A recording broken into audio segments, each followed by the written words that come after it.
दोस्तों स्वागत है पीसी टिकटॉक के एक और धमाकेदार वीडियो में। आज हम बात करने वाले हैं इंटेल के दो प्रोसेसर की, यानी i3 12th जेन vs i5 10th जनरेशन के बारे में। इन दोनों का प्राइस लगभग एक ही रहने वाला है। तो दोनों में क्या डिफरेंसेस है? इधर 10th जनरेशन एक जनरेशन कम हुआ तो i5 हो गया, उधर एक जनरेशन बढ़ा तो i3 हो गया। दोनों में कौन सा बेहतर होने वाला है, हम लोग पूरी बारीकी से समझेंगे। ये सवाल हर किसी के दिमाग में आता रहता है। काफी लोग कमेंट भी करते हैं कि कौन सा प्रोसेसर बेटर रहने वाला है, गेमिंग के लिए, कोडिंग के लिए या फिर डेली यूज के लिए कौन सा परफेक्ट है। और सबसे बड़ा सवाल, पैसा कहां लगाना चाहिए आज के रेट में। वीडियो के एंड तक आपको फुल क्लियरिटी मिल जाएगी। बने रहे वीडियो के साथ में अंत तक। लाइक बटन को दबाएं, चैनल को सब्सक्राइब करें और बेल आइकन को दबाना ना भूलें, ताकि हमारी सारी वीडियोस आप तक पहुंचती रहे। बाकी सभी की प्रैक्टिकल वीडियोस देखनी है तो बाबा टेक रिव्यू चैनल को जाकर के सब्सक्राइब करें, वहां पर एक से एक पीसी बिल्ड की वीडियो हम लोग दे रहे हैं। आइए दोस्तों चलते हैं अपने टॉपिक पर। तो सबसे पहले थोड़ी सी बेसिक बात कर लेते हैं। इंटेल के i3 एक बजट फ्रेंडली प्रोसेसर है, जबकि i5 थोड़ा मिड रेंज का पावर हाउस माना जाता है। आज भी लोग इसको i5 का जो 10th जनरेशन है बहुत ज्यादा यूज में ले रहे हैं, यहां तक कि हमारे यहां भी एडिटिंग में आज भी यूज हो रहा है।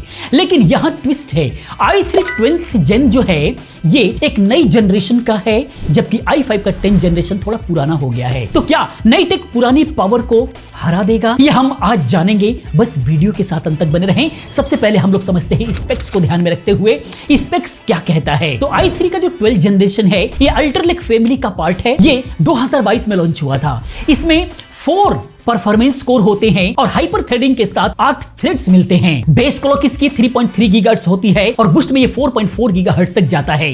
प्लस इसमें इंटीग्रेटेड जो ग्राफिक है वो है UHD 730 ग्राफिक है इसके अंदर, और इसका TDP है जो पावर कंजप्शन है वो 60 वाट के आसपास है। वहीं पर अगर हम बात करें i5 10th जनरेशन की, तो ये कॉमेट लेक फैमिली का है। ये 2020 के अंदर लॉन्च हुआ था। इसमें 6 कोर होते हैं और 12 थ्रेड्स होते हैं जो कि हाइपर थ्रेडिंग के लिए बेस्ट होते हैं।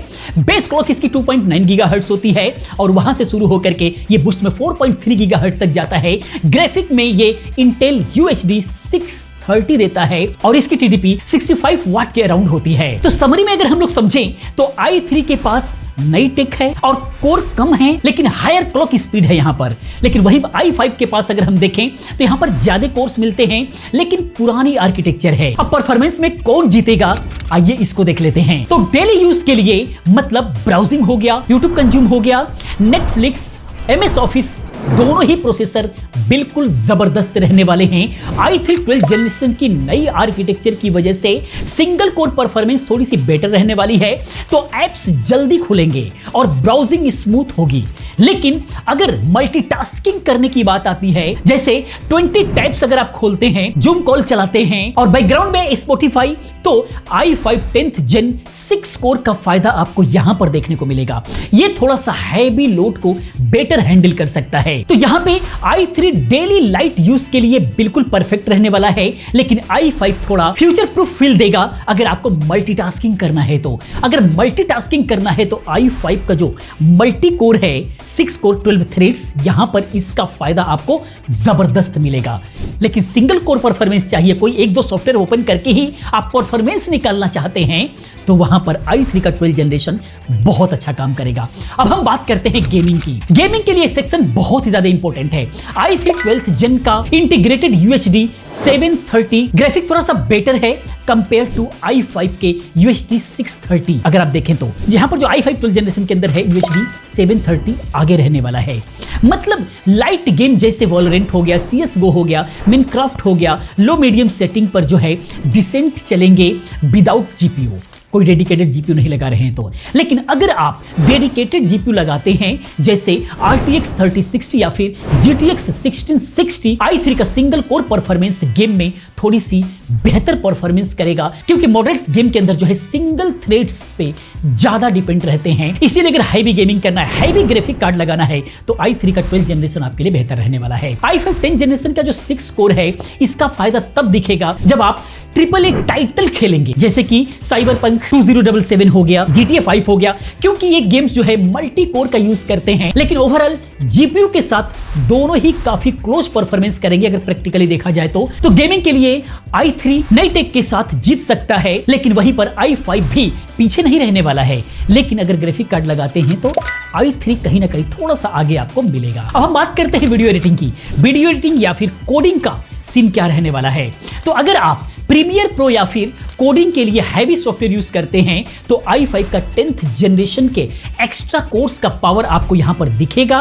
रेंडरिंग में 6 कोर का फायदा भी आपको दिखेगा और i5 थोड़ा सा जल्दी काम को निपटा देगा। लेकिन वहीं पर i3 12th जनरेशन भी काम चलाऊ रहने वाला है। इस सिचुएशन में लाइट एडिटिंग या फिर 1080p के वीडियो के लिए ठीक है, लेकिन 4K एडिटिंग में थोड़ा सा आपको जो है इसके अंदर स्ट्रगल नजर आएगा। कोडिंग के लिए दोनों ही काफी है। अगर आप बेसिक प्रोजेक्ट पर काम करते हैं तो बिल्कुल भी परफेक्ट रहने वाला है, लेकिन अगर आप मशीन लर्निंग या फिर बड़े प्रोजेक्ट्स पे काम कर रहे हैं तो वहां पर i5 को थोड़ा सा उसका जो मल्टी थ्रेड्स है वहां पर काम आने वाला है।